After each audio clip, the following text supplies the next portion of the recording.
Hello and welcome to episode number 4 of The Great Pretenders.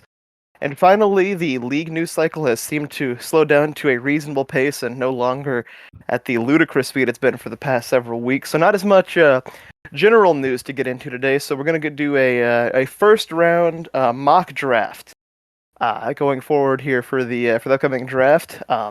Gonna go kind of in snake style. Each of us, there's 4 of us here, so we'll divide the picks up. Each of us will make 8 picks, one for each team. Now, the mock is not going to be who we necessarily think the team will take. Sometimes it will line up, but it doesn't have to be that way. We'll take the players that we think are most apt to help those teams out. Before we get into that, there were a few smaller news stories this week in the NFL.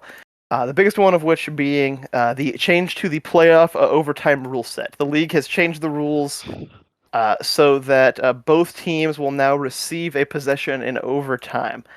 Thoughts, gentlemen? We're gonna have some disagreement about this. What makes you say that? Yeah, it's because you and I don't agree on overtime. I just don't. I did not like the original way of doing it. Yeah, personally, I find the changes to the overtime rules disappointing. I don't care for them. I thought that the NFL's version of overtime was perfect. I thought it was the perfect form of overtime for the sport they had, and I'm disappointed that they've made adjustments to it. Yeah. That said, this is only in the playoffs, but then again, that's when it actually matters the most. So. And I appreciate that. And listen, I understand the reaction here. I understand that because the Bills Chiefs, the big playoff game, that was the big deal. The Bills didn't get the ball back. That everybody was very upset about that. And I do understand that. I understand why this got passed through. I just don't agree with it conceptually. Your reward for being in the lead at the end of regulation is that you avoid the coin toss. The oldest version of the NFL overtime rule, the pre-Favre 09 version, where it was just a field goal, I agreed was way too restrictive. I don't think that you should have been able to throw a 30-yard out, then kick a long field goal to end the game immediately. The current iteration was perfect. If you couldn't keep a team from going 75 yards off the touchback, then you lose. That's fine. You don't even have to get a full stop. You have to keep them from getting a full touchdown drive once to get the ball back, and then you're at full advantage. You have every situation there, because if they don't get the touchdown, you can, and the game ends instantly for you. This rule change, it just further complicates it, because we're going to see, I assume at some point in this, we're going to see both teams go down, score a touchdown, and then we're right back where we started from, and the coin toss winner then it's still sudden has death. advantage. We're right back at sudden death yet again. So. Yeah, but what about our reward, the fans? Yeah, we get to see more football. Yeah, say what you will about Team X and Y should have just gotten one more stop, played some better defense, but end of the day, fans are gonna get over it real quick. It's not about the money until you get more money. It's not about having more overtime until you start seeing two young studs of a quarterback start throwing balls at each other. Yes, I think once people get into an entire overtime period and it's still tied and just ratchets the tension up even more, I think people are gonna appreciate what they did.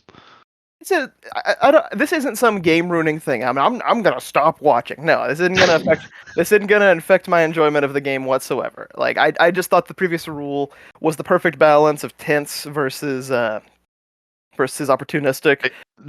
There were things about the current, or not the current, the old version of overtime that I did like. I didn't mind the sudden death format that was the best aspect. so much as the way that you got to that sudden death. I just think the way that it handled it was not. I don't like it being linked to the coin toss, which was probably my biggest problem with it. Now if both teams score, we go back to the old stuff, right? Kinda. I believe if both teams score, we go back to the pre-2009 format where a field goal wins the game. It's any point. Next score wins. So. Well, the good thing about this format is that it eliminates the coin toss, and if one of the teams wants to go for 2 and just end it there, they can. Well, it gives the benefit to the second team. I'd be surprised if we see, because the coin toss I don't think has been made irrelevant here. Because let's No. say Bills Chiefs. Let's say exact same scenario. That game was what 36-36 into overtime. Chiefs win that toss. They choose to go on defense first. Buffalo goes down, gets the touchdown. Now Kansas City knows what they need. They go the other way, touchdown, 2-point conversion. The game's still Yeah, in. this could be like a college football scenario where you don't want to be possessing the ball. Under no circumstance, if first. I'm a coach, am I taking? If I win the toss, am I You going don't want out there on to. offense? You don't want to receive. No. Like no shot. So yeah, I'm sure this isn't going to do any Team sort that of wins damage the or coin anything. toss could always go for 2. But that wouldn't And end the whether- game. That would No, give but them. whether they win or succeed, then that puts the onus on their defense to then get a stop. So the defensive gotcha. defense will get their fill. No, I see what you're saying. Yeah, because if you get the ball first, you go down, you score, you get the 2, then your defense has a fail-safe. Even if they give a touchdown, you do have one more play to Or if you pick avoid. one or 2, then you keep them from getting a touchdown at all. That's true. That's fair. I mean, like I said, this isn't some game ruining thing for me. I was just personally fond of the previous rule set. RIP NFL overtime rules, 2010 through 2021. You know what's funny? I actually liked the Titans proposal more. Did you hear about that?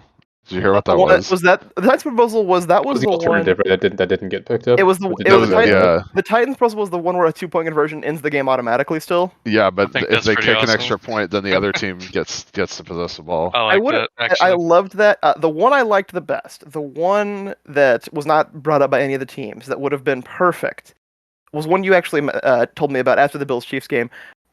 In the playoffs, in overtime, ball goes first to the higher seed as a reward. I mentioned that a while ago. Yeah, I think that was that is like the perfect solution. I've seen and then that, you keep and I think everything that's the way else to the do it. same. Yeah, you keep everything else the same, and ball goes to the higher. Well, the decision to kick or receive goes to the higher team. But obviously, they'd receive. But the decision, yeah. Well, They're going to take the ball.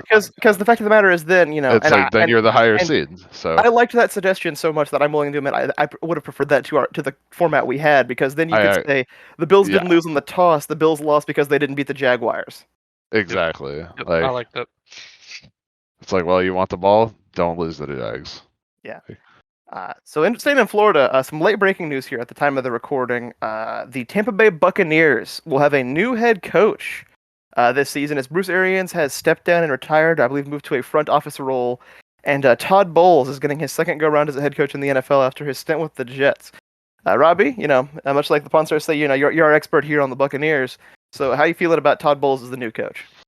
It was surprising, but I'm not too worried. I think Bowles is a good coach, and people want to point to his coaching record with the Jets, which I pretty much ignore. It was a bad team, but I'm not too worried because, I mean, we didn't really lose anything on offensive or defensive staff, and I'm not a Bruce Arians hater, but I've never went to bat for the guy that much. He's a good coach, but I don't know if him and Tom bumping heads really had anything to do with it or not. If it did, even better. If not, maybe he just thought it was time to move on. But I don't think this changes a lot for the Bucs, really, or definitely not their expectations. I mean, the expectation is the same, but I like Bowles. I don't see. I mean, I think you can speak to this. You and I had conversations here that there were large stretches in both of the past 2 seasons where the offense just didn't seem to be synced up properly. Yeah, whenever they watched the Bucs game, they'd go for these random shots on 3rd and short. That was the thing. They would do these intermediate plays to get to 3rd and 1s, and then take 2 shots, over the top deep, and super inefficient. Didn't seem concerned with getting the first downs. It was bizarre.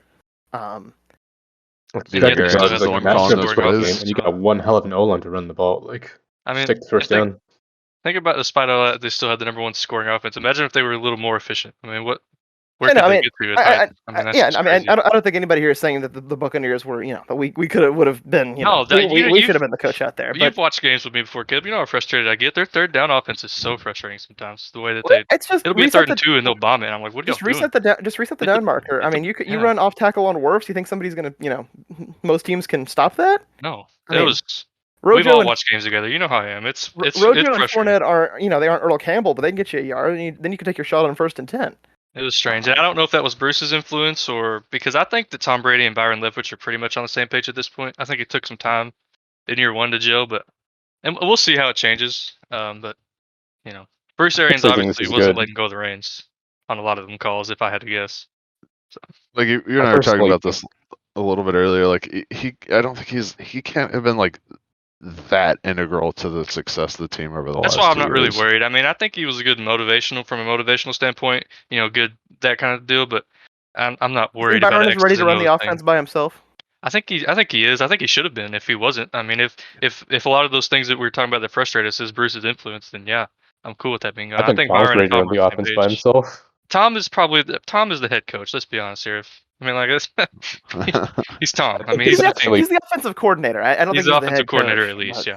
Yeah. So I'm not really think worried. It's a great thing to have a defensive head coach. So now the offense is between you and your offensive coordinator. Yep.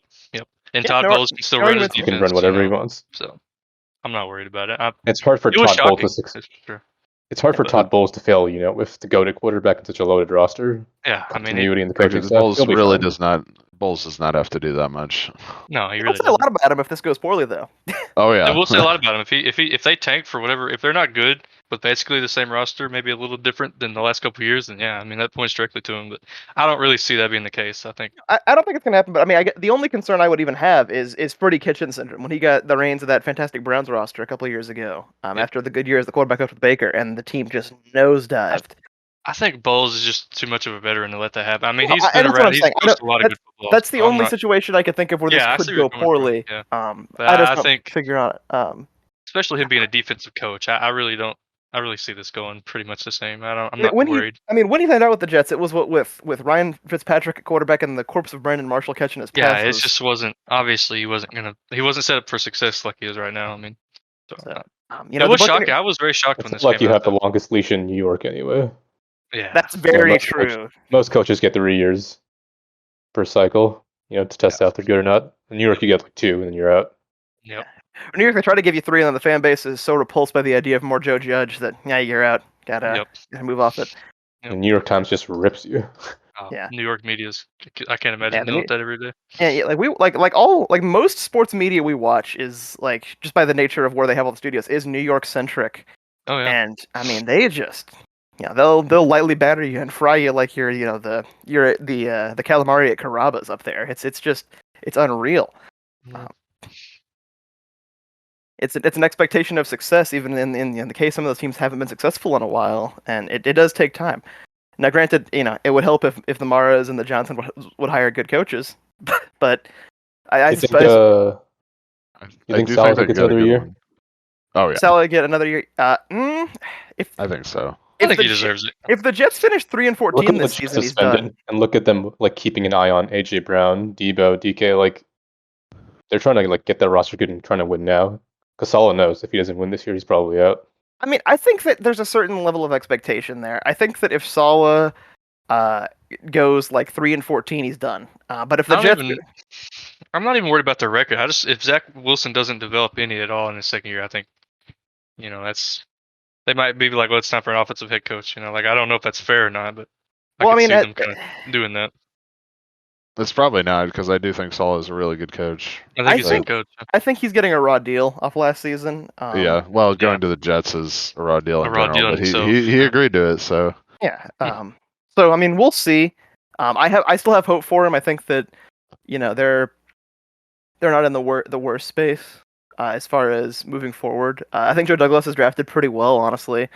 Oh yeah, he fleeced the hell out of us. Mekhi Becton, Elijah Vera Tucker, Zach Wilson, all the correct picks. Good, by the way. Maybe if he played, we could answer that question. If he was ever healthy, he's never been healthy. I like the idea of Mekhi Becton. I don't know that that in practice he's been what he's supposed to be. I wanted the Bucs to take him over Worst, if I'm being completely honest. I would have liked him in that draft. I'm glad they didn't. That's why we're why we're not general managers.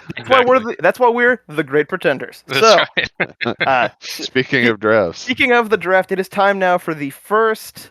Speaking of uninformed draft opinions. Yes, sir. Great Pretenders 1.0. Uninformed opinions of guys who actively call themselves the Great Pretenders. We're going to do the mock draft. Yes, for the first round here. Of the upcoming NFL draft. So we're going to go in order here. So I'll just kind of explain it. Robbie, you're going to be batting lead off here. You're going to be picking for Jacksonville. I will be picking for the Detroit Lions. Matt, you'll be picking for the Houston Texans. John, you'll be picking for the New York Jets, and then repeating. And again, for the record, this is not what we think teams are going to do. No, this is not intended to be drafts. an analyst of studying draft patterns for the past 15 years and looking at where they. No, this is going to be this is what we think. We think this player would be the most beneficial to this team. Also, there will be no trades during the course of this mock. It's just too unpredictable. It wouldn't feel right. I don't think. With all that being said, Robbie, as the Jacksonville Jaguars, you are on the clock. Okay. Lots been said about this pick. I think it's pretty much down to two people, either Hutchinson or Thibodeau. I think is pretty much every consensus, unless there's a trade up for a quarterback or something crazy like that. Inexplicably be sliding though, but yeah, he has been, and I think most people agree that Hutchinson goes 1 for most mock drafts, but I just don't. I still think Kayvon Thibodeau's the higher ceiling and might even be better right now. So for me, I'm giving the Jags Kayvon Thibodeau at 1. That's what I would do if I was their GM. You're taking Thibodeau at 1? I'm taking Thibodeau at 1 over Hutchinson. I mean, those are the two guys that most people think, and I think that's right. I mean, Kyle Hamilton's good, Stingley's good, but I don't think they're going number 1. I completely agree with you. I think Thibodeau's better than Hutchinson, personally. Or at least has more upside. When I look at Kayvon Thibodeau, I see not just a player, I see a machine. Yeah, I agree. I mean, he's super young. This is the one guy that I do know some stuff about. This dude is just a complete I don't understand why Hutchinson is all of a sudden consensusly past him. I don't get it. I'm not sure. Yeah, Tibbs has been like he was recency in the playoffs. bias, I guess, because they were in the playoff. But don't get me wrong, Hutchinson's good, but Hutchinson's an unreal football player. He's incredibly good. But Tibbs has been a consensus top 5 pick seemingly since he. I mean, he's been the best. He's been the best player on every field since high school. I mean, he was the number 2 recruit in the nation. Went to Oregon and played like it his freshman year. It was insane. I mean, he's going to step in and he's going to change a defense. I mean, he's like a 15 sack a year guy. Like I think so. I think so too. I mean, this feeling freak athlete. Complete freak. I mean, technique's already good. I mean, he's just the whole package. I mean, this would be like if the Browns had moved off of Miles. I feel like this guy. I mean, this guy's just lab built. I think all that crap about like the effort play stuff is just garbage. I do too. I've not seen that in the film that I've watched of him.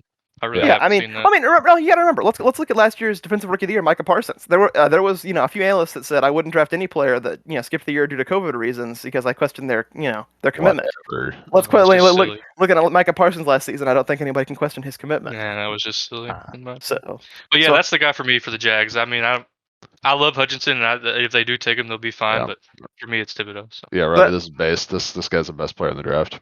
Yeah, that leaves me at number 2. Elite pass rusher, just elite. For power, finesse, whatever you want. Aiden Hutchinson to me reeks more of an elite run defender. Yeah. Well, there's no shame in, by the way. That's no, incredibly useful. You don't want to run the risk of your draft prospect turning into a Jadeveon or something or an Armstead. That's very true. Because Tibbs is actually getting comped to him quite a bit. And let's look here. Even if he's not out of the box as good as we all seem to think he is, they've got Josh Allen still, and they'll free each other up. I agree. Yeah, that would be one scary defensive line. We've criticized the Jags roster building a lot on here, but if they were able to set up the defense like that, I don't think anybody here would be boohooing that particular move. Nope. So I'm picking for the Lions here, and as a card-carrying member of the Brad Holmes fan club. Listen, man, they're going to be so good.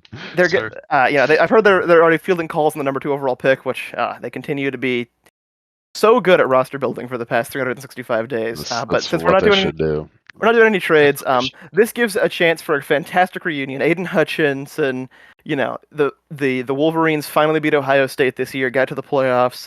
Yeah, let's do a Michigan man to Detroit, Michigan. We're going to take Aiden Hutchinson here. It's just too perfect. Yeah, it's just too perfect. Love it. Yeah. Although I do think the Lions should trade out of this pick. I agree, but if they do hold it, I mean, I think at 94.6 PFF grade this season, he was unbelievably good. His dad played college football at Michigan as well. It's just it's a family affair there. You go to the Lions. Unblockable in that Ohio State game. He took it over. You stabilize that defensive line. That's what I think would rocket him to number 1. Yeah. Or what? Yeah. Is Thibodeau better? I think yes, but I do think Hutchinson's got Pro Bowls ahead of him. I do think he's a fantastic football player. Oh yeah. The Lions don't really have a good D-line right now. I think that one of their best edge rushers is one of the Okwara brothers? Yeah, they've got Romeo and Julian, the Okwara brothers. They cut Trey Flowers. That's what you said. They cut Trey Flowers, so that's they drafted a bunch of guys last year. They took like a Lem McNeil and Levi and Wuzurike. So they're throwing things at the wall to see what sticks, which means that Aiden Hutchinson should be taken because he will stick. He's a bona fide, 10-year I hope he starter. does well there though, because he's not getting enough help on the D line. He's gonna get double teamed. So maybe that means that the Aquaras can feast. The thing with the Lions is it's going to be a process because, like, as much as I like what they're doing, the roster is still very far away. They're picking second overall for a reason. I hope they don't relegate him to take over Trey Flowers' job as the primary big end run defender. I mean, he'd be better at it because Trey Flowers was disappointing in Detroit, but I think they were just trying to expunge all of the Patricia era. Which can you blame them? Yeah, that's one of the bigger mistakes. Yeah, it's not their guys. You're loyal to your guys. Yep, for sure. So Matt, that comes to you. You are on the clock now for the Houston Texans. All right. Well, I do like that PFF has gone in and changed, manually changed to every position, which is correct because they need everything. This is maybe still the worst roster in the league. Actually, it is. It got worse. Justin Reed is gone. It got worse. Yeah, they let Justin Reed go. Which is probably a mistake, but that's neither here nor there. What do they need? They need the best player available. And again, they should also probably trade out of this pick. But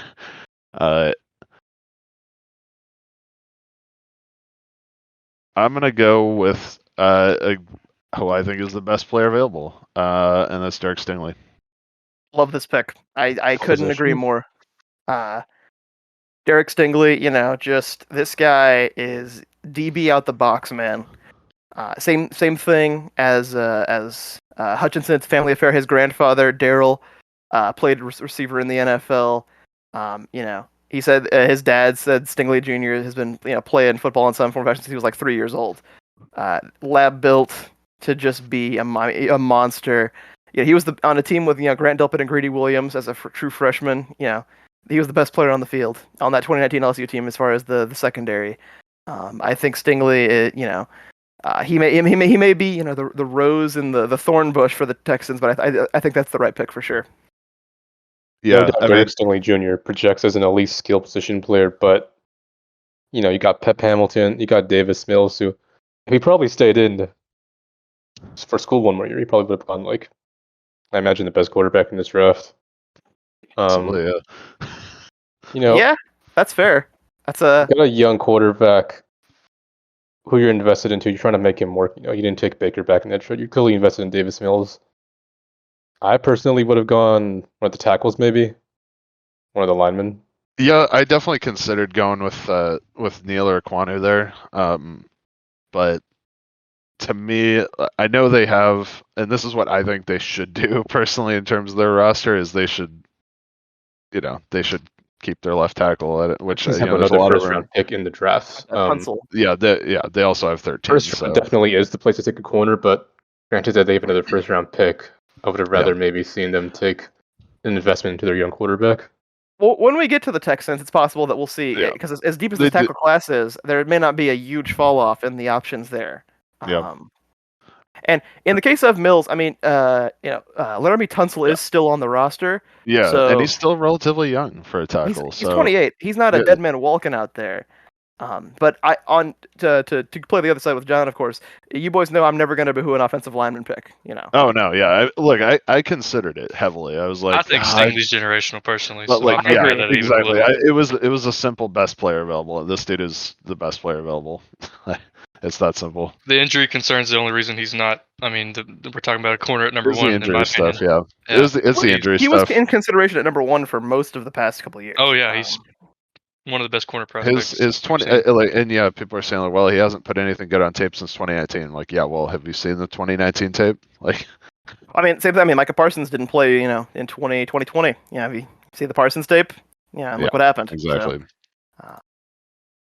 So, John, that goes to you then. You'll be picking number 4 for the New York Jets. We'll see what the Jets did in free agency. Re-signed one of their offensive linemen, Connor McDermott. Do you have any idea if he was a starter or a backup? I believe he was a starter by necessity. They had some injuries along the line. Re-signed Braxton Berrios, signed safety Jordan Whitehead. To replace the departed Marcus May. One of his ex-corners, DJ Reed.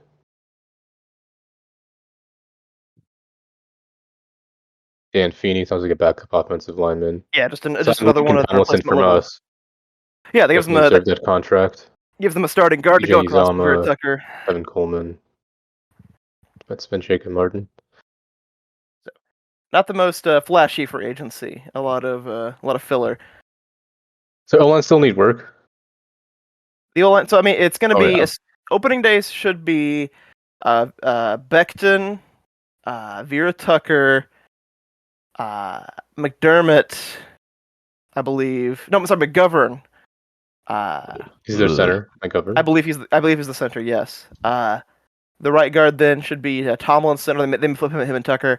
And to be honest, I couldn't tell you who the starting right tackle would be in that lineup. I was sworn McGovern was a guard. No, could be wrong. I know he's so the thing is, there's another Connor McGovern in the NFL right now that plays for the Cowboys that is a guard. Yeah, I'm getting confused with him. Which is absurd that there's two guys with the same name at the same position at the same time in the NFL. Yeah, you don't see a lot of that.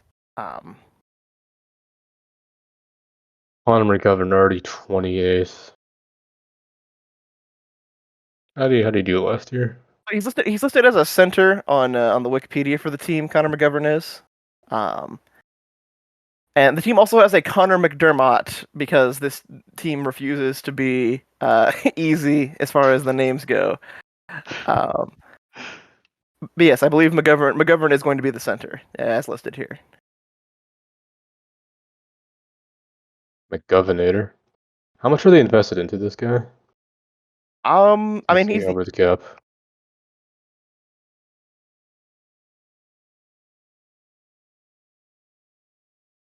Let's see here.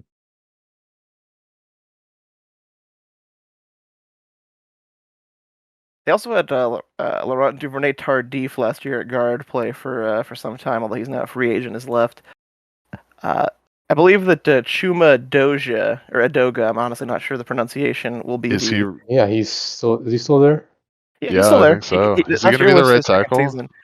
As far as I can tell, looking at the roster, if they make no additions, it will be him. Yeah, he seems to be the only tackle I can see here. Good God, man!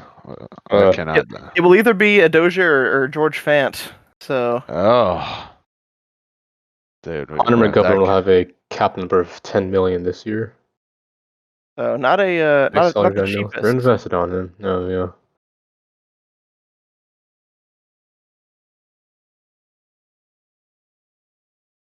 yeah. As much as I want to give Salah some toys for him to work with, I think I'm gonna give him Ekwonu out of North Carolina State. Ekwonu, yeah. I like that. That'd be 3 straight years for the Jets of picking up a tackle or a lineman in the draft. Zach Wilson, who his fundamentals look a bit lacking, but he's great at making splash plays, and he might be looking to hold on to the ball a bit too long. There's no way better to protect him getting hurt during that than getting him a franchise tackle. If you're going to invest in a franchise quarterback and the second overall pick means you're invested, then it is your job, your duty to give him every opportunity to succeed before you determine that he's failed. And unlike with Darnold here, that would be doing it for the Jets. I love the idea of them taking Ekwonu, give him 2 first-round pick tackles, give him the guard, they sign Tomlinson, invest heavily in the O-line and say, if this is not going to be the guy, we have to at least say that we tried. And that's what this would be. Look what Mike McDaniel's doing in Miami, They got him Tyreek. They got him Teron Armstead, Tyreek and Teron Armstead. They wanted Connor Williams, to be an upgrade at guard. Yeah. So they're like, hey, if there is anything in Tua that resembles a franchise quarterback, they will find it this year. Yep. And also you have pick 10 courtesy of Schneider's defense looks good in New York, so and something else there. If it looks like it's Zach Wilson's fault, then maybe, Salah he was the one that picked Wilson, but maybe they can get rid of him and start anew. Maybe Salah won't get fired if Zach Wilson gets thrown under the bus. And moreover, at 10, yeah, like as Matt said, the Jets are going to have a chance to, if they want to go defense, to try to beef things up over there. They'll have ample opportunity to, because there's going to be plenty of options here in 5 picks. But going back around the horn here now, Rob, you're going to pick a number 5 for the New York Giants. New York Giants. Well, they actually are in a pretty good spot here, considering they have this one and then another pick, just 2 picks later. Yeah, they have a pick coming up in 2 picks. So they can kind of do whatever they want here. But for this pick, I think, especially with John giving the Jets a Kwanu there, I think that I'm going to go O-line here, because Andrew Thomas is whatever at left tackle. They took him so high, they're going to have to stick with him.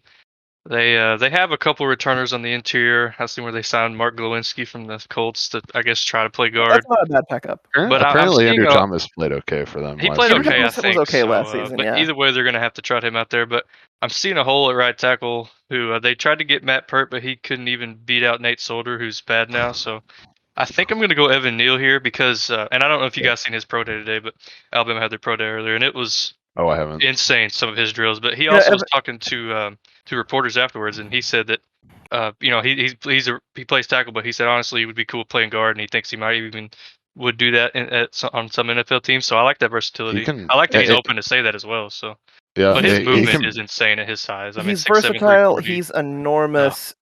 You should go watch some of the clips of their pro day, doing the pass pro stuff. I wouldn't like this. You gotta go see that. I wouldn't like this because it'd be the right pick. That really is all I can say about this here. But I really see a hole at right tackle. You mean the wrong way.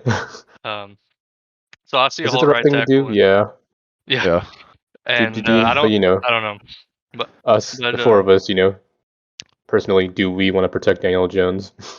No, but that's what the Giants need to do. But John, you've got to set the table. You have to set the table for the next guy, because as much as we all agree that Daniel Jones is the worst draft pick since Jamarcus Russell, it is important that you don't treat the next quarterback like Daniel was treated. Because as much as I don't like Daniel Jones, he was not given adequate supporting cast to be great.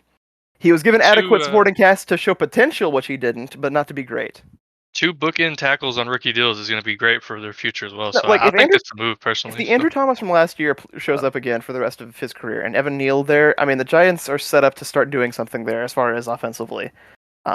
But 6'7", 340 that moves like that and is willing to play guard. I mean, what more can you ask for? And even if you don't even need him to, because you can play him at right tackle. I mean, he played both left and right tackle at Bama. You love as well. So that's the pick for me there. And if you like Thomas at left, it'd be probably easier to just have Neal do the right tackle stuff. So. Yeah, exactly. I think that's the move. Did Neal play right tackle in college? He played everywhere. He played, last year he started left tackle, but earlier in his career he played guard and tackles. But this year he was the left tackle for Bama. So. Did the Giants replace Will Hernandez? Because I remember when he was drafted. I liked him coming out the draft. Well, they have Shane Lemieux, Will Hernandez, Glowinski, and whoever they're going to try out there at center, all kind of fighting there in the middle. So I don't know how that's going to shape up. Addendum. Yesterday, Will Hernandez went to the Cardinals, so he's no longer in that stable. Well, they need even more help then. So they do need more help, and I liked Will Hernandez. I don't get why they let him go. From what I read from Giants fans, because I had asked him about it in Reddit threads after some of the games, that his rookie season he was fantastic, and he kind of leveled off after that. He didn't keep improving. I think he's a great run blocker, but not very good at pass blocking. Is kind of the thing with him. So I mean, quarterback can very much warp the perception of offensive linemen. That's a fantastic point. Yes, that's a fantastic point. If Peanut Butter back there stop throwing the ball, getting it out in time, or just running into sacks, then nothing much you can do. Yep, for sure. So I mean, if Hernandez's PFF grade magically recovers with the Cardinals this year, I think we can all assume what happened. So, I'm up next with the Carolina Panthers here, and the Panthers are just they're a football team. They're a football team. They're so disappointing to me because I legitimately think they have one of the most impressive young defenses in the league. You've got. Obviously, Brian Burns is the spearhead. You've got Derek Brown, the big guy in the middle. Gross Matos, Hassan Reddick they added. Jeremy Chin, I think, is a fantastic prospect at safety.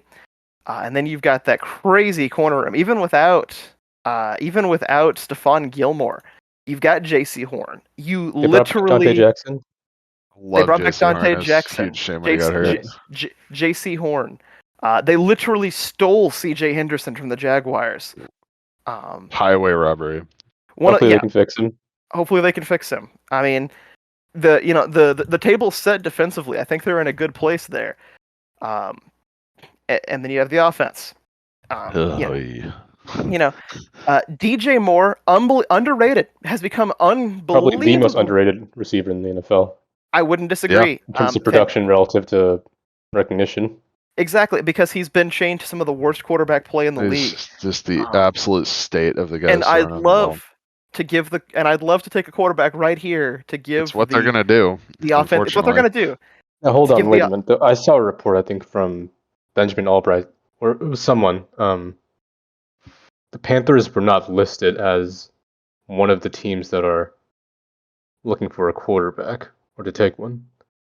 Now they've been at all the pro days, and they've been connected to many a quarterback in free agency in the draft, but I think all that's just a bunch of pandering, I mean, they're doing it just to see. I guess like they're going just to go. Yeah. If you do fall in love with one, then I mean, I think the Panthers that's great.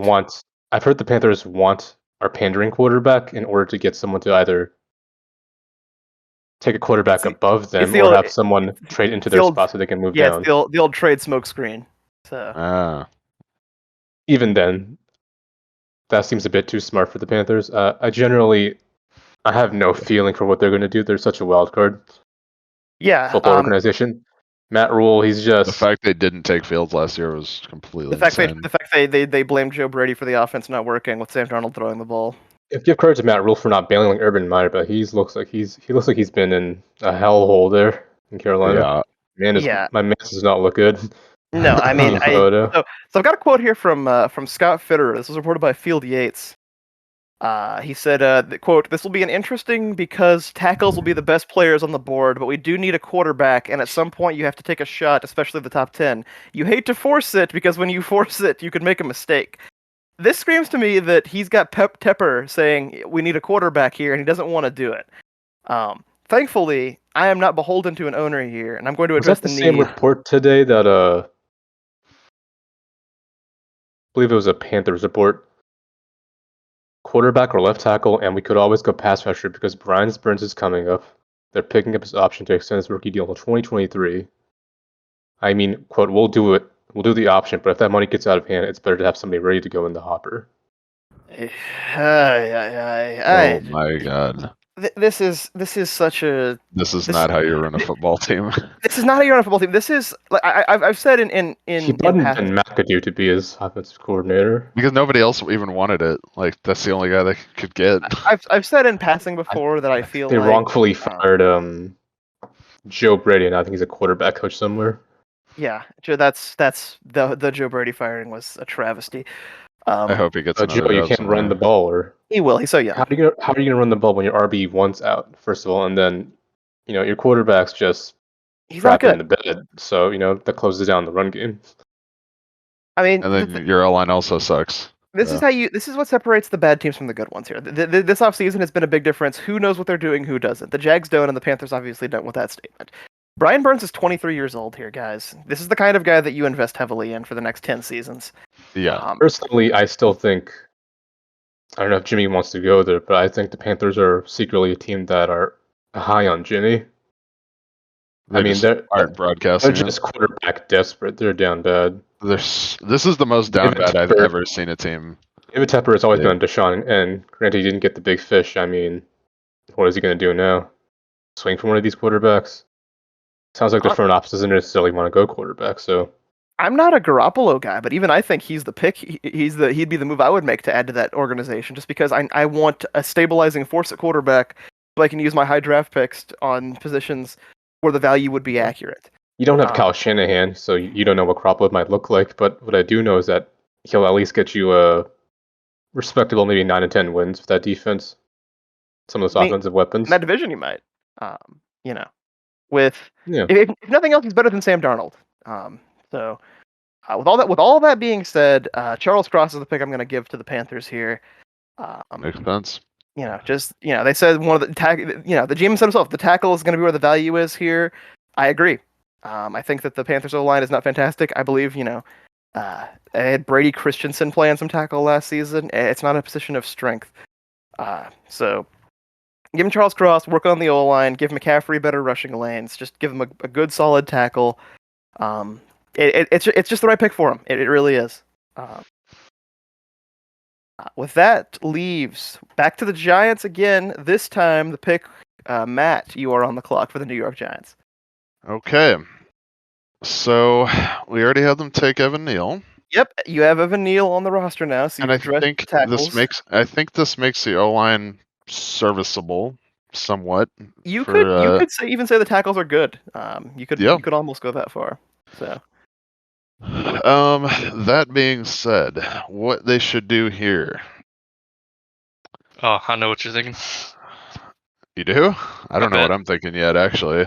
I have an opinion of what you should do, but let's see what you think. There are a number of directions, but you are the general manager here.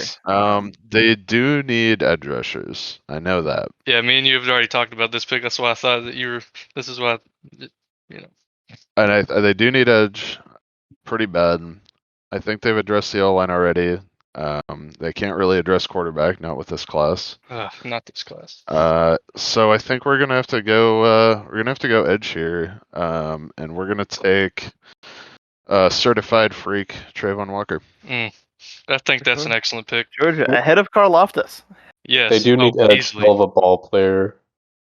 One of them Georgia guys, but have you seen their safety room? It's decimated now. They lost Jabril Peppers. They released Logan Ryan. They got no one in the back end. It's bad. So I wouldn't say no one.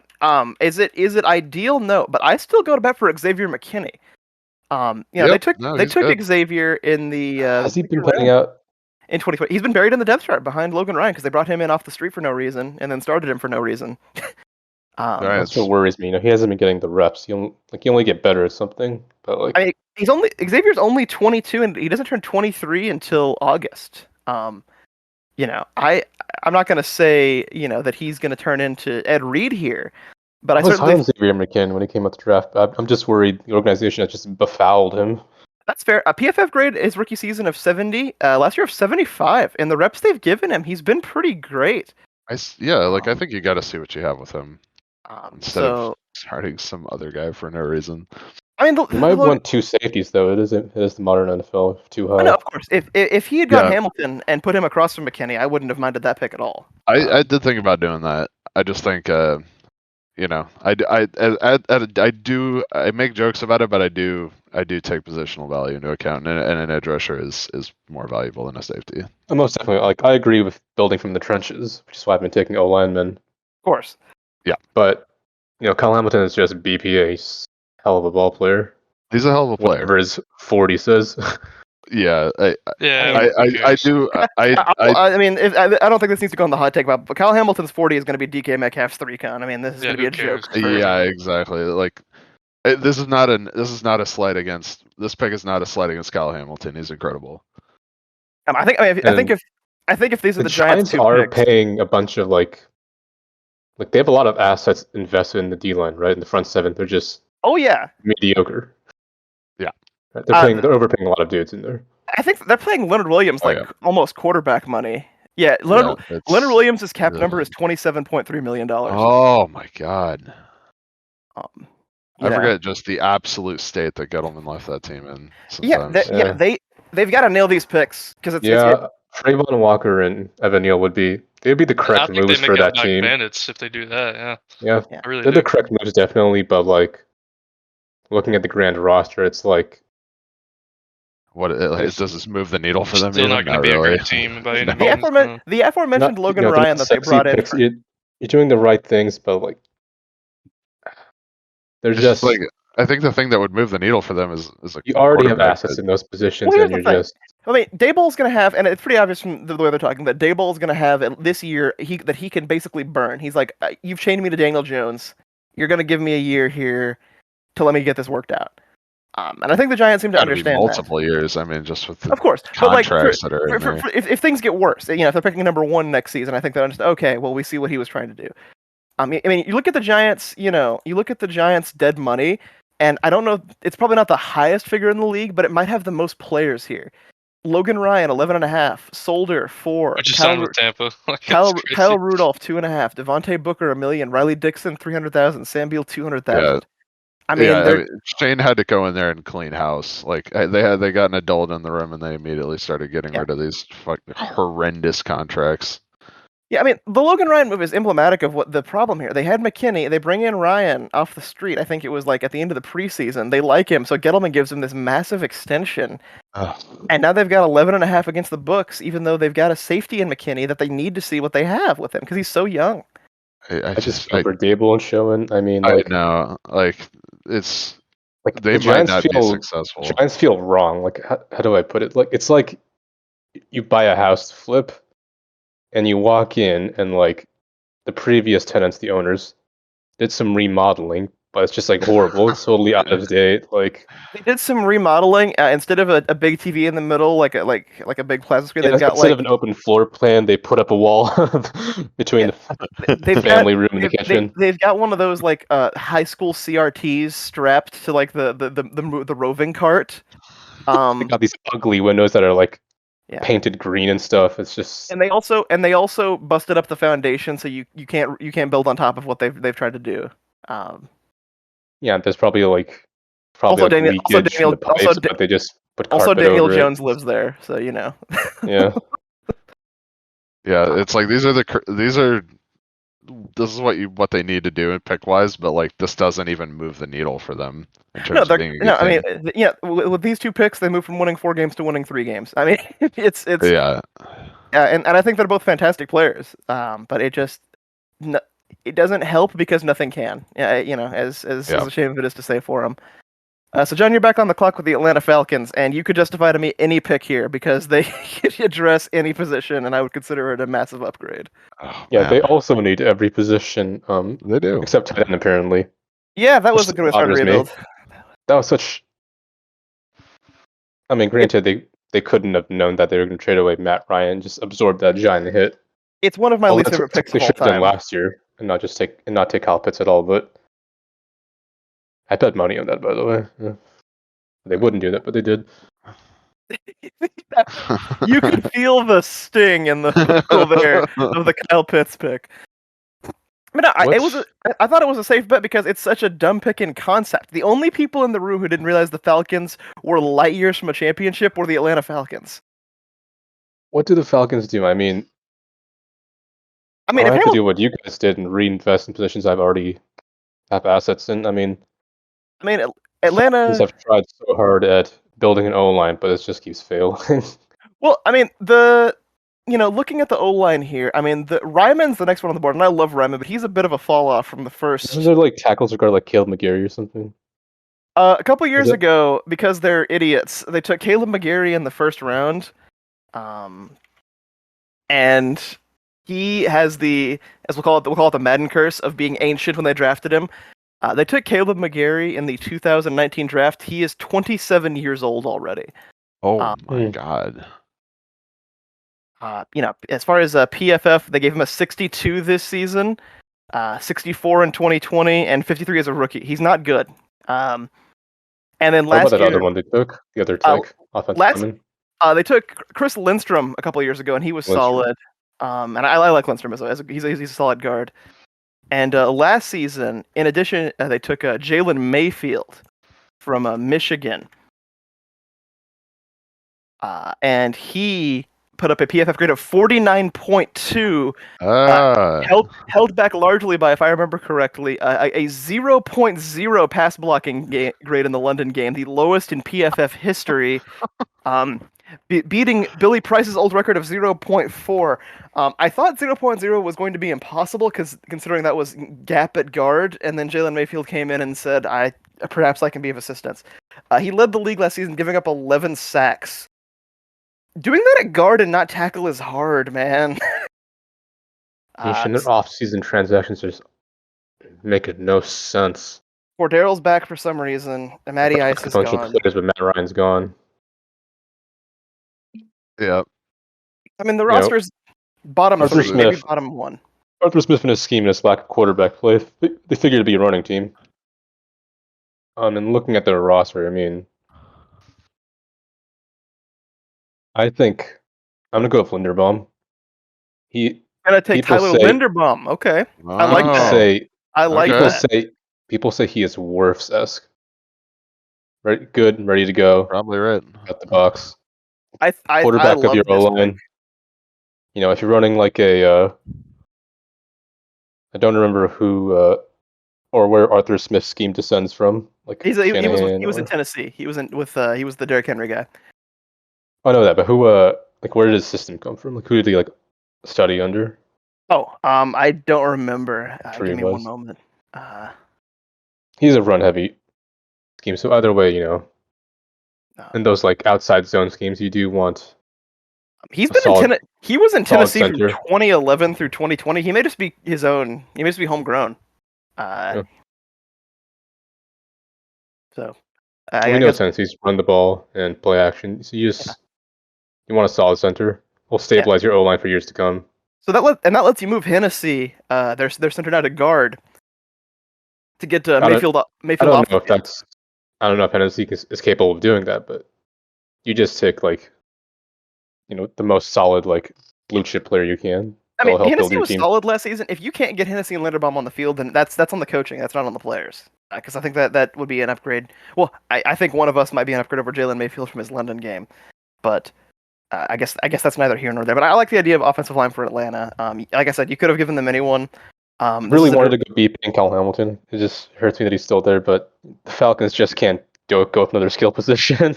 No, I mean, No. in real life, they're probably going to take a receiver, and I'm going to groan loudly at my television. God, yeah. But yeah, with that being said, we're going right back around the horn, and Robbie, tread lightly. You've got Matt's Robbie, team here. You're back on the board at number 9 man. with Do what must be the done. Seattle Seahawks. Well, I kind of had an idea of who I wanted to take here for Seattle. I was really thinking Jordan Davis because I just think he's probably the most freak athlete pound for pound in the whole entire draft. Maybe in Especially league if you watch- history, as far as his actual athleticism. You see some of his combine numbers, but as I'm looking at their free agent or their offseason acquisitions, We did it kind of seems- address the D line in free agency, so a little bit. little bit. And I like some of these things. Love that pickup. I love that I pick. love Al Nwosu. Woods is a big body you can throw up front, which I like. So I think that just makes this easier for me. I think that you take, Seahawks, one of their best players ever. You look at Richard Sherman and you see a Ahmad Gardner, kind of a 6'3", corner tall. I mean, he's going to fit that scheme perfectly, and I think Sauce Gardner is the pick here. Yeah, thank you, Robbie. Their corner room needs help desperately, especially because I'm looking at their free agency. They did keep Sidney Jones, they lost Justin Coleman, and they lost Artie Burns. But even if they kept all of them, they lost DJ, and even if they kept all of those guys, their cornerback room doesn't impress me that much. And I think Gardner, he's a freak athlete for one. He's tall. He's got great ball skills. The only reason that he's not the best corner in this draft is because I truly think Stingley's generational. So I think it's pretty easy, Sauce Gardner. But it was very tempting not to go Jordan Davis here, only because I think that's. I thought you were going to go Jordan Davis. I really almost thought it, but then as I was doing a little more research, I see that the D line and pass rushers were addressed a little bit more than the corner room. So I think this is.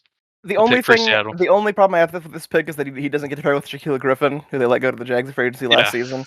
Ahmad Gardner is 100% a perfect pick here. The Seahawks love it. I would love this if they did this in real life. Not only is this a good move, but it's a move that turns Seattle's secondary into a bit of a strength, understatedly. Which is shocking. With Quandre Diggs and Jamal Adams over the top, I'm a big Sidney Jones guy. I still think there's potential there.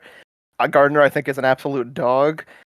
Seattle's a team at that point you don't want to throw on, kind of surprisingly. For as thin as I think the roster is, I think that a lot of the talent at that point is centralized to the secondary. So I like that pick a lot. I would be Bobby so Wagner's happy. gone. Like team will just go to the run game. In my opinion, being a 49er fan, sharing his vision, the Seahawks. I mean, Pete Carroll's always been the one to get the most out of random nuts and bolts in the secondary. I think Seattle should have gone edge here. They've always lacked a good edge rush. Yeah, I leaned to Karlaftis in that case. If I was doing this pick, I would have done Jermaine Johnson. Yeah, I mean, I'd probably lean Karlaftis or Jermaine Johnson here, maybe. Yeah. But I would be fine with any of those guys. Maybe not Karlaftis at 9, but Yeah, I mean, Not making a laugh this good. the thing is, Seattle's Our roster is not very good, and we're not going to be competitive next year, no matter what Pete says. So you may be taking the competing, best, but you won't be competitive. correct, yeah. So I think taking the best player available, that's actually a need. Sauce is a need. I'm gonna be honest here as I well. love it. For Seattle, as thin as I believe their roster to be, you could have justified a lot of picks here for me, and I would have said it was a great pick. Only reason I went corner over edge is because I do like a couple of their defensive line and edge rusher pickups that they made. So that, I mean, but I it's think just if we hadn't gotten Nwosu, I think he would have had to do edge. Yeah, I think I agree. So that's the only reason I did that personally. But we're back around to the Jets. Puts me back on the clock here. I think we've done something wrong if Kyle Hibbenson is still here at pick 10. But it's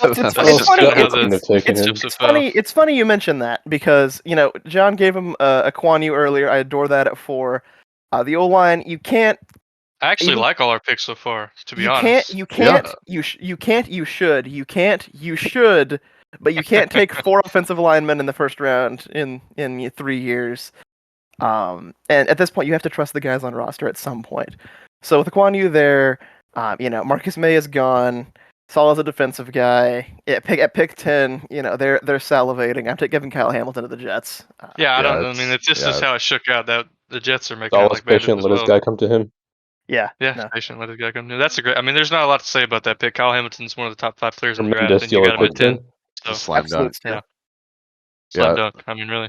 The fact that he fell this far in our mock should not be viewed as a slight against him. He's not at all. The fact of the matter is, you look at value.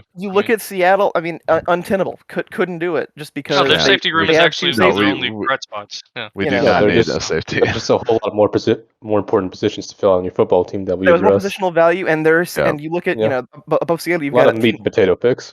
Exactly. And you've got, above that Atlanta and New York, you've got so many things you have to address there. And then we have the tackle run that I don't think that we need to defend. I think that's the right moves. Yep. And I mean, the only difference, you could have given him to Houston if you like him better than Stinger, but I like Stinger better. I just don't. I like Stinger better as well. I agree. So, and he's a corner, so sorry. So it is. The corners are more important than safety. So. Especially if you're Seattle and you have $100 million invested in the back end. That's very true. Yeah, also true. Do that. Yes. So with that, we go to Matt again for pick number 11 and the Washington Commanders. One day that will feel natural. That day will be when I die. So I'm gonna need some help. What do they need? What is this team? The only thing. What even is this team? They had a solid defense theoretically. The defensive line is. I mean, they definitely do not need any help. Receiving room's not bad. It's still the big 4. You've got Payne, Allen, Chase Young, and Montez. Ioannidis is gone. That's no great loss for them. They'll be fine without him. The linebacking room is still Jamin Davis, who they took last year, and nobody else of note. The corner room is solid. I do like Fuller. Yeah, I don't think Kyle, you wrecked my bike, Fuller. Yeah, Kyle Fuller. As far as the safeties, Cam Curl's a good prospect. Landon Collins is gone, though, so I don't know who's playing strong. On the offense, I think Logan Thomas is still the tight end. They traded for Carson Wentz, which is the wrong trade, but you weren't going to give him a quarterback here anyway. Antonio Gibson obviously leads the running game, and the offensive line lost. It lost Brandon Scherf. Big loss there, I feel like. Yeah, that's not good. Yeah. It is going to be very funny watching Carson play behind that O-line. They also lost Ioannidis, right, on the D-line. Yeah, they cut Ioannidis and they cut Collins. A lot of dudes. And then Scherf left. Yeah, they started cutting a bunch of dudes for seemingly no reason. A lot worse, especially in the trenches. Yeah, they cut a lot of. It was bizarre. They cut a lot of players after the early free agency run. I don't know. It was very weird. The goal of it was so. They didn't sign anyone, so I don't know what the point of it was. I mean, you've got a lot of options here, certainly. I mean, they desperately need linebacker help. Since it's Jamin Davis and friends. Has anyone figured out why their defense was so atrocious last year? I mean, they have a defensive head coach. It was weird. Even before Chase Young got hurt. It's overrated. Not bad, but they were just getting. I don't get it. I don't. I don't buy the D-line overrated stuff. Like their D-line is elite. I don't know what happened. I think to that's them why they let last people year. go. I don't. Here's the thing, guys. Like this may be sacrilege, all right, but like, I mean, Ron Rivera isn't exactly the world's most impressive head coach. I don't think that he is, to be anointed with oil. I certainly think he's fine.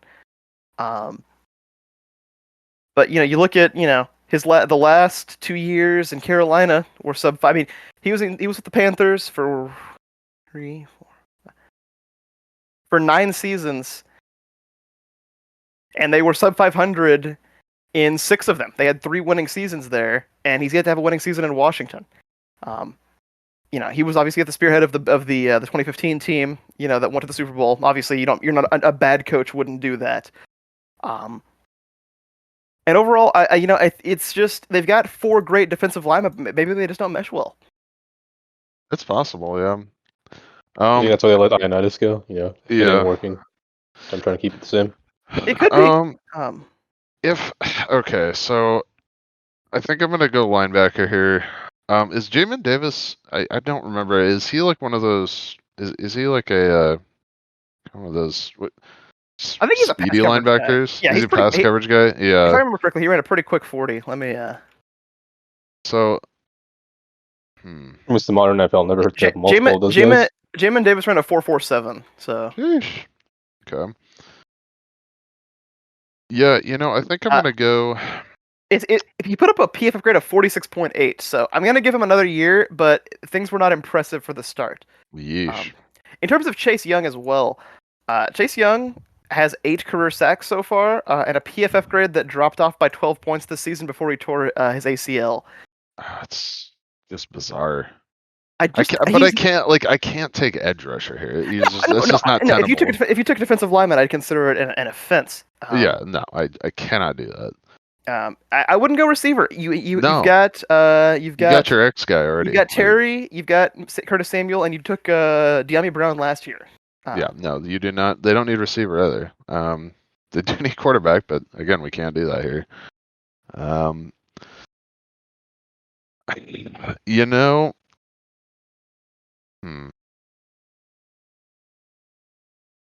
It's like I think I am gonna go linebacker here. That seems stupid to take 2 in a row in the first round, but it is really a weakness. It's a need, and Davis didn't set the world on fire last year. Yeah, it's a need. I'm gonna go Devin Lloyd. Good pick. I like that. I agree. There were a number of directions you could have gone. Washington's in a weird place because they're a team that is somehow less, I feel like, than the sum of their parts. They should be. Their defense should have been set it and forget it. That's not the case.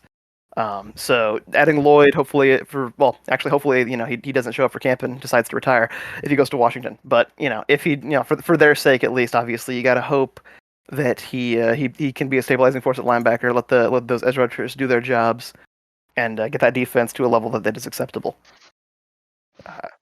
So John, that gives you the Minnesota Vikings at pick number 12. Minnesota Vikings. A weird I believe new head coach let Mike Zimmer go. Yes, Mike Zimmer is gone. It is a new era. Mediocre defense. They For brought in one of the McVay guys, one of his proteges. Yeah, Kevin O'Connell is the new head coach in Minnesota. Kevin O'Connell. They brought in Ryan Grigson and named. I'm sorry, they brought in Ryan Grigson. Did I miss this? Yeah, to a senior personnel position. Oh no! Oh no! But their GM is one of he used to work in the Niners front office. I want to butcher his name. Adolfo Mensa. Their GM. Okay, so Grigson he isn't being unchecked here. No, he's still someone above him. That's good. So they brought back Kirk and extended him even more guaranteed money. His 3rd consecutive guaranteed contract, because that's how you should be using that. Let go of Michael Pierce, sign Jordan Hicks to 2-year contract. Shout out to Kirk's agent. Harrison Phillips. He brought in Sedarius for a 3-year contract. Yes, I mean Sullivan. Not a lot of splash to me. They brought in Sedarius, extended Kirk's. Hard to It do feels that like the when only Kirk's high-level moves. eating like $45 million guaranteed Yeah, so I money mean, every so year. they've got on the D line, they've got Daniil Hunter. They kept Delvin Tomlinson. They added Hunter, they're looking Zadarius. to extend him. Yep. Yeah. So the D line, I think, Zadarius. is actually in a pretty good place. As far as linebacker, they still have Eric Kendricks, who's really good. They still have Barr. Underrated linebacker. I think they still have Barr. He signed a big that long contract a couple years back. No, Barr is a free agent. He is gone. Okay. How's the interior of their D-line looking? Dalvin Tomlinson is I would assume is the starting defensive tackle. They signed Harrison Phillips. And I think they let Michael Pierce go, right? they did cut Michael Pierce, They did. yes. And they also got rid of Sheldon Richardson. So it's mainly so Dalvin is kind of the lone man there. I see where you're going with this. I mean, there's a number of pickups here that would make sense. So Harrison Smith in the back end. Offense, it is what it is. It scores points. yeah, the offense. I mean, they've got. I mean, Kirk is Kirk. Whatever. It'll always be limited by Kirk. So Dalvin's great. When he plays. The receiving core is fantastic. Thielen and Jefferson is great. Irv Smith is they invested in tight end. As far as the tackles go, Perm is a bit suspect in my opinion, but I think that's just because they were young secondary in general. Besides Harrison Smith. I mean, they lost Gladney, so it's Patrick Peterson and Cameron Dantzler. To be honest, I couldn't tell you who the third corner would be in that room. So there is a bit of a fall off there. I feel like their O-line's still like mediocre. They've invested a lot in it, actually. They've got left tackle. They've got Darasaw, Ezra Cleveland at left guard. The center, I believe, is Garrett Bradbury. Then Wyatt Davis and Brian O'Neill. I think the O-line is actually probably top half in the league right now. Bit mid, but gets the job done. Definitely solid. I'm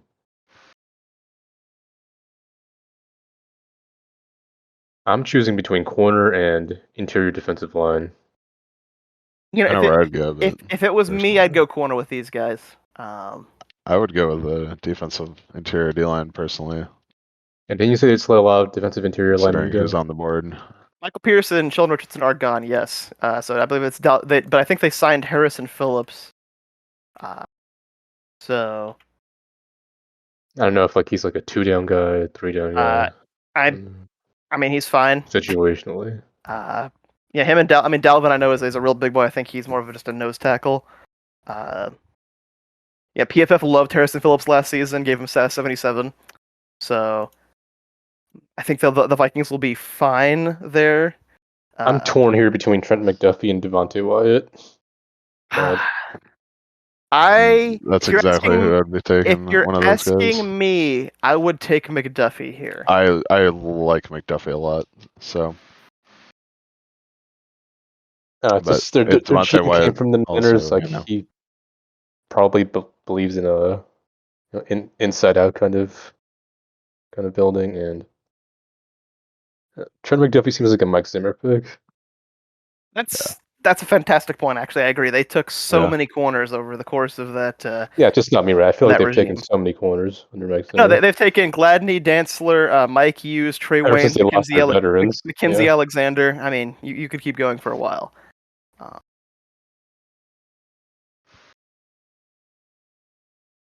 I mean, this one I can see that this one being contentious. So,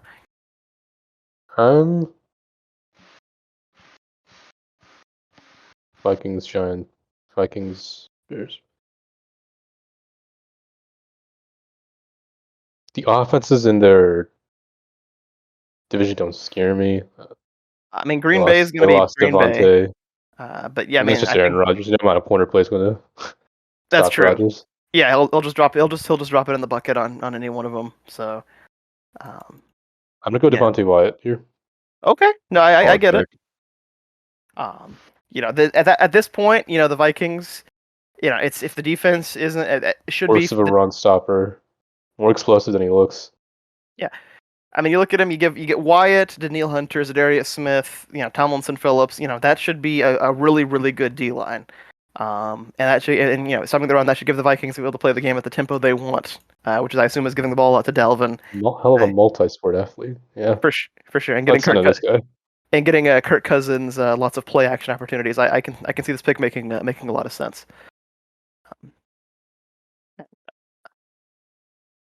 I like this pick. Yeah. And also, Devontae Wyatt's a complete freak. I agree. He's I think it's awesome. a good pick. Yeah, Devontae Wyatt's a great player. That Georgia D-line, man. Good God. Yeah. Unreal.